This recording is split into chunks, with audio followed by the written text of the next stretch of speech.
Hai teman-teman yang berbahagia, berjumpa kembali dengan saya Dr. Andri, spesialis kedokteran jiwa dari Rumah Sakit Omni Alam Sutra Tangerang. Di kesempatan kali ini saya mau bicara sedikit tentang bagaimana kita perlu untuk membuat diri kita tuh nyaman, ya, dan memahami tentang masalah gangguan kecemasan, psikosomatik, depresi, ya, atau apapun lah, dengan tidak terlalu membaca informasi yang berlebihan. Nah, ini salah satu masalah nih menurut saya yang kemarin juga waktu saya praktek hari Sabtu, itu banyak banget yang bingung gitu ya. Jadi bingungnya itu adalah begini, di satu pihak, si pasien ini itu kalau bisa nggak pakai obat. Tapi di lain pihak, dia tidak bisa mengendalikan. Saya sudah pernah beberapa kali mengatakan kepada teman-teman ya bahwa kalau kita berbicara tentang masalah gangguan seperti cemas, psikosomatik ya, itu sebenarnya adalah gangguan yang sifatnya itu memang terkait dengan sistem saraf pusat. Jadi kalau misalnya dikatakan oleh teman-teman bahwa problem ini berkaitan dengan pikiran, mungkin ada stres atau ada sesuatu yang lagi menjadi salah satu problem gitu ya oleh teman-teman sendiri merasakan, itu memang betul. Namun biasanya ketika kita sudah mengalami gangguan ini, itu artinya gangguan itu sudah lama sebenarnya terjadi. Ketidakstabilan sistem saraf pusat kita itu sudah lama terjadi. Namun mungkin baru belakangan ini aja kelihatannya itu dominan gitu terjadinya. Nah, saya ingin mengatakan kepada teman-teman bahwa kalau misalnya demikian, maka biarkanlah proses pengobatan itu berjalan. Seringkali ya walaupun mungkin sudah dijelaskan berkali-kali, jangan suka googling obat yang diberikan atau percayalah pada dokter yang memberikan obat tersebut gitu ya. Tapi pasien ya tetap aja. Sudah datang pun, saya sudah bilang nih, saya sudah jelaskan ya ini obatnya nih ya. Seperti saya sudah pernah beritahukan juga ada antidepresan, ada anti cemas, ada buat psikosomatiknya. Kalau perlu ada buat obat lambungnya, antikonvulsannya atau anti epilepsinya untuk apa gitu ya, dijelasin tuh. Tapi tetap pasien bertanya kembali ke googling. Kalau misalnya cuma bertanya kemudian dia hanya selesai ya, itu kadang-kadang tidak masalah. Tapi seringkali mengambil keputusan sendiri untuk tidak menggunakan obatnya lagi. Apalagi kalau ditambah informasi dari keluarga lain yang mengatakan, hati-hati, makan obat itu nanti kenapa-napa loh. Nanti bisa kenapa-napa, bisa luar biasa efeknya ke ginjal, ke hati, dan segala macamnya.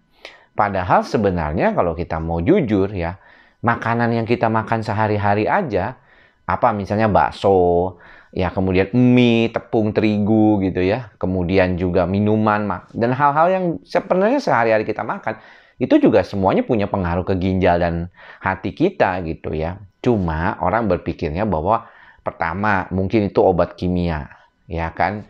Terus yang kedua sebenarnya belum menerima gitu, belum ikhlas menerima bahwa dia membutuhkan obat untuk membantu kondisi gejala gangguan kejiwaannya. Jadi ya nggak heran ya teman-teman kalau kita lihat banyak orang yang akhirnya berupaya menyembuhkan dirinya sendiri tapi tidak bisa, kemudian dia datang ke dokter, tapi dia juga tidak membantu dirinya dengan mengikuti saran dokter itu sendiri. Nah, memang saya memahami banyak di antara teman-teman juga yang ragu nih. Ini ke dokter bener nggak nih? Jangan-jangan nih dokternya memberikan obat kok terus-terusan saya nggak diberhentiin atau nggak bakal diturunin gitu ya. Kalau dari pengalaman saya menerima beberapa teman ataupun pasien ya yang datang ke klinik saya di Omni Hospital Alam Sutra yang pernah berobat ke dokter lain, itu kebanyakan mungkin ada beberapa di antaranya yang hanya mengandalkan obat saja gitu. Jadi kalau misalnya pertanyaannya, kenapa kalau saya nggak makan obat saya kambuh, itu bisa jadi memang belum stabil. Pasien saya pun ada yang begitu. Ya, ada yang harus makan obat sampai bertahun-tahun tuh ada, bukannya nggak ada gitu. Jadi teman-teman juga atau pasien-pasien saya ini jangan salah tangkap gitu ya, seolah-olah pasti kalau makan obat psikiatri itu cuma butuh sekali, 2 kali datang tuh selesai gitu. Yang seperti itu ada juga ya. Saya banyak juga mendapatkan kesan dari beberapa pasien yang pernah datang bersama keluarganya atau mendapatkan info dari keluarganya bahwa keluarganya tuh benar-benar baik, sembuh lah dok setelah makan obat dokter, tidak lama ya 3 bulan atau bahkan 6 bulan. Ada yang begitu. Tapi ada juga yang masih sampai makan obat sampai sekarang tuh ada juga gitu. Jadi ya sebenarnya balance lah. Karena setiap orang itu punya ciri yang berbeda-beda loh. Terkait dengan kondisi yang berkaitan dengan kecemasan maupun psikosomatiknya. Nggak heran kalau kita lihat bahkan makan obat lambung aja ada yang tahunan gitu. Kenapa kok tiap hari makan obat lambung dok? Ya sebabnya kalau misalnya nggak makan obat lambung kata pasien nggak enak perutnya, nggak bisa makan. Jadi saya mau nggak mau mesti harus makan obat lambung. Nah ini yang mungkin menurut saya perlu dipahami gitu ya oleh teman-teman semua. Nah menghambat proses pengobatan seringkali memang datangnya dari kita sendiri. Itu kita harus akui lah. Karena banyak diantaranya pasien-pasien, saya sering mendapatkan juga ya, mereka sudah diarahkan, tapi mereka nggak ikutin dengan benar gitu ya, arahan tersebut. Bahkan obat aja diturunin segera tanpa konsultasi terlebih dahulu. Sebenarnya kalau untuk kasus yang panjang, yang berat gitu ya, misalnya mungkin sudah berlangsung 3 tahun sebelumnya atau 2 tahun sebelumnya, dan itu sudah menjadi bagian dari karakter orang itu juga, cemasan segala macam, maka proses penggunaan obatnya mungkin akan jauh lebih panjang. Ya, dan itu yang seringkali kita perlu perhatikan nih. Karena kalau tidak, nanti akan berulang gitu ya, berulang kondisinya. Udah mau baik, dilepas dulu obatnya. Padahal kayak menyembuhin tuh, istilahnya tuh luka ya, korengnya itu sebenarnya kan mungkin kita kira korengnya udah hitam nih, mungkin udah bagus nih. Tapi ternyata dalamnya atau bawahnya itu masih bernanah gitu kan, ada tuh sering kali. Saya sendiri dulu waktu kecil suka pernah begitu, nyangkanya udah baik nih koreng saya, wah udah saya buka aja deh. Ternyata dia masih bernanah di dalamnya itu. Jadi teman-teman kalau mau berbicara tentang kondisi bagaimana kita belajar untuk memproses perbaikan kita, memang harus ada standarnya.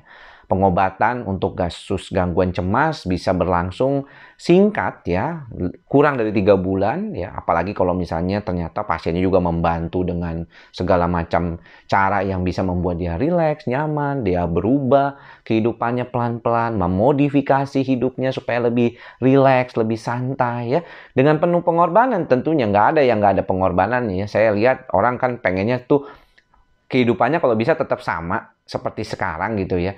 Tetapi kalau bisa lebih banyak melakukan hal-hal yang mungkin tadinya sebenarnya nggak sanggup dia lakukan. Jadi ya akhirnya ya bolak-balik ke sana aja gitu ya. Jadi akhirnya balik lagi gitu, kayak muter aja gitu. Dia baik, terus kemudian dia stres lagi, stresnya nggak tertangani, dia balik lagi gitu. Jadi muter aja kayak gitu.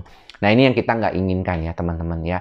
Mudah-mudahan apa yang kita sampaikan kali ini, dari cari apa saja yang menghambat, misalnya googling, satu, kedua, mengatur obat sendiri atau tidak mematuhi, ketiga juga tidak melakukan hal yang lain. Itulah 3 hal penting yang menjadi hal yang bisa menghambat proses penyembuhan. Dan saya berharap teman-teman tetap melaksanakan mantra kita bersama, ikhlas, sabar, dan sadar. Semoga teman-teman semua berbahagia. Sampai bertemu lagi di lain kesempatan. Semoga semua makhluk berbahagia. Salam sehat jiwa. Bye-bye.